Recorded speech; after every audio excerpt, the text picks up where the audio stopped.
Gustong paimbestigahan ni dating COMELEC Chairman Sixto Brillantes Jr. si dating Tarlac Governor Tingting Cojuangco. Inutusan umano ni Cojuangco na magnakaw ng mga balota ang isa raw nitong tauhan noong eleksyon 2013.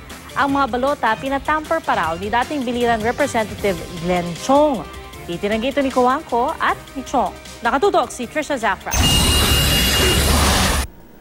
Nagsumite ng affidavit sa Commission on Elections o COMELEC ang nagpakilalang dating Executive Assistant ni Tarlac ex-Governor Tingting Cojuangco na si Wardy Acosta. Kasama ang dating chairman ng komisyon na si Sixto Brillantes Jr. Nais nilang paimbestigahan si Cojuangco. Inutusan umano kasi ni Cojuangco si Acosta na magnakaw ng mga balota sa Baguio City bilang bahagi raw ng pagkalap ng mga ebidensya para palabasing nagkaroon ng dayaan noong 2013 automated elections. I was tasked ko to get ballots, to steal ballots po in Baguio City, particularly in number 5, Precinct 5 Asin Road in Baguio City. Connections po ni Governor Cojuangco po yung ginamit po natin to break into the Treasurer's Office of Baguio City.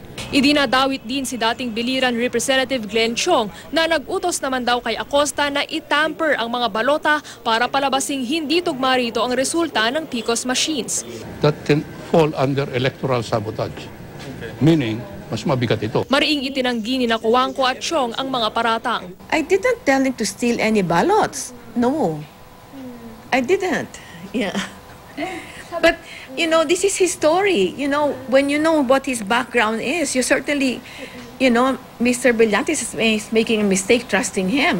At bagamat naninindigan silang nagkaroon ng dayaan umano sa 2013 automated elections, hindi raw kasama sa mga ebidensya nila ang mga balotang binabanggit ni Acosta.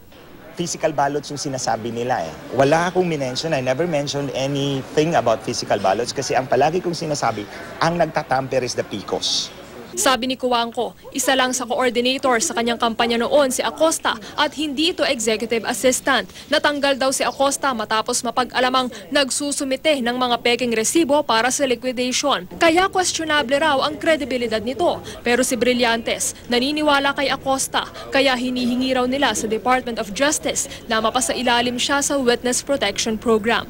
Handa naman daw sina Chong at Cojuangco na sagutin ang mga paratang laban sa kanila. Una na ring dumistansya ang Malacanang sa issue at ipinauubaya na sa COMELEC ang usapin. Si Cojuangco ay tiyahin ni Pangulong Noynoy Aquino. Trisha Zafra, Nakatutok, 24 Oras.